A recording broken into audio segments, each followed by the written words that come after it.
feelings ko naman ang problema nila. Bakit? Galit daw ako talaga kay Raffy Tulfo, kaya ganon. So, ang gusto nilang mangyari, huwag nyo nang pakinggan si Attorney Libayan. Wala kami sinabing ganun. Ba't yun ang lalahat? Kasi galit lang yan kay Raffy Tulfo. Hindi rin gumana.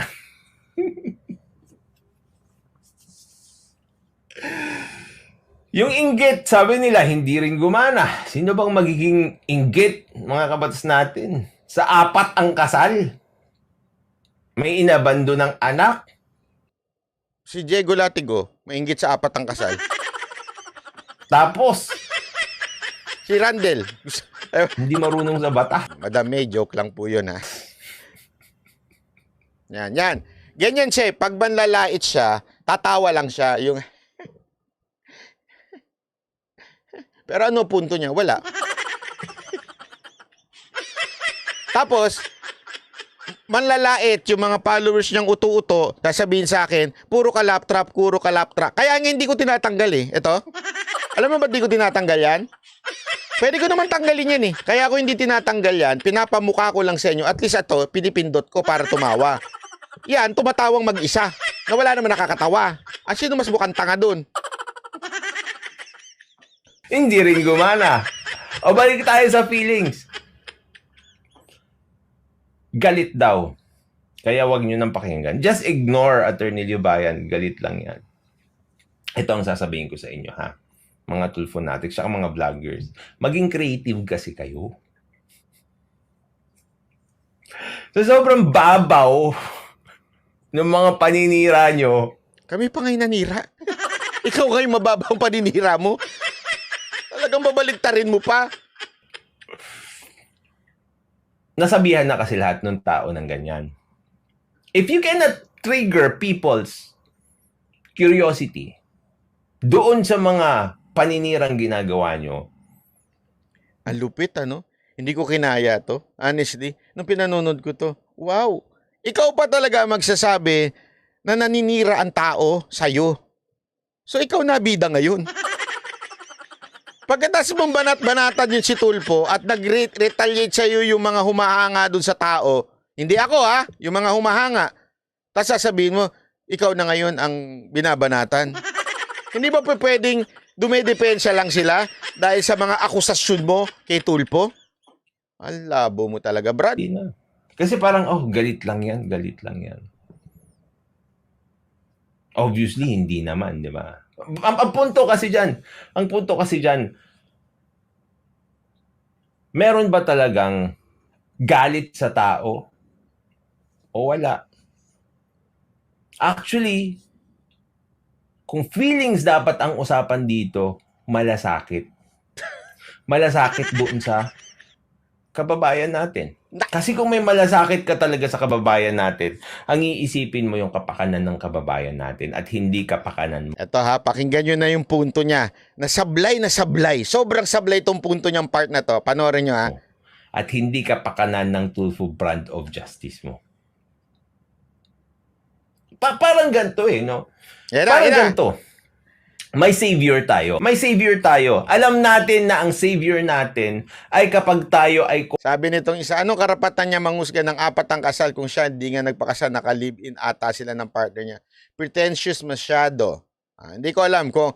Ako, sa totoo lang, wala akong pakialam ko nung partner niya. Wala akong pakialam sa mga asawa. Hindi ako makikialam dyan dahil wala akong asawa.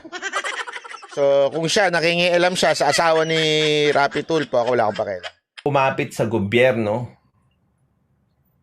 inayos natin yung mga ahensya ng gobyerno na may mali. Inayos natin yung justice system natin na may mali. Kasi yun ang tanging savior natin eh. Diba? Inayos natin. Isang parte, Brad. Inayos natin yung mga mali sa system. Ito kasi, pwede ba ako na lang, bilisan ko na, ang bagal magpaliwanag eh, nakakairita. Ganito sinasabi niya, yung brand of justice daw ni Tulfo, parang maliit na bangka. Okay? Yung inayos daw niya, Ewan ko kung saan parte nga inayos yun. Inayos daw nila na siguro sabay correcting people, correcting ito yung maraming matutulungan na justice. Yung totoong justice na sinasabi niya. Yan ang sinasabi niya. Tuloy natin ha. Pwede bang bilis-bilis mo magsalita? Baga, mga kabatas natin, nandoon tayo sa iisang bangka. Okay. Yung bangka natin na yon, oo, tama. Yung bangka natin na yon, may mga sira. Tapos? May mga kukumpunihin. Hindi perfect eh. Okay. So, dapat ang gawin natin para hindi tayo malunod, kumpunihin natin yung bangka natin. Okay. Kumpunihin natin yung gobyerno natin. Ayusin natin yung mga butas, takpan natin yon, trabahuin natin, pagandahin natin yung mga layag, yung motor, lagyan natin ng maayos na gasolina, lagyan natin ng maayos na oil. Kasi mga kabatas natin, yung bangka natin, malaki yon at maraming pwedeng isalba. Tapos, ang mangyayari, may darating na Raffy Tulfo Brand of Justice. Yung Raffy Tulfo Brand of Justice na yon, mga kabatas natin, nandoon sa maliit na bangka. Yung sa atin, barko. Kasya tayong lahat. Gets nyo na? Simple lang. Yung sinasabi niyang kinokorek niyang justice o yung parang sabi niya nga ay naayos, yun yung bangka na mas maraming matutulungan. Okay? Yun yung parang ginagawa niya. By correcting or by teaching people yung tungkol sa batas. Okay? Yun yung form of correcting niya, yun yung form of fixing yung barko na yun o yung bangka. Mas maraming maliligtas nun kesa kay Tulfo na maliliit lang naman ang natutulungan. Yun ang punto niya dito. Okay? So ganun ang diskarte. Ito, dito siya nagkamali. Pakinggan nyo. Yung kay Raffy Tulfo, bangka. Siya lang at ilang tao ang kasya. Okay. Kaya ang sasabihin niya sa inyo, dito na kayo, wag nyo nang ayusin yung bangka nyo. Yan ang problema. Wala namang sinabi si Raffy Tulfo ever na by helping small people, yung tinatawag mong mga konting mga taong natutulungan niya, wala naman siya sinasabing, wag na kayong magtiwala sa korte. Wag na kayong magtiwala dito. Sa akin na lang kayo, ako na lang ang tutulong sa inyo. Yun kasi yung sinasabi niya na ang tanga-tanga nung mga kabutat, yung mga follower niya na tiwalang-tiwala naman, there's such thing as Tulfo Justice. No, there's no such thing as Tulfo Brand of Justice. Ang ginagawa ni Tulfo, tinutulungan niya na makalapit lang.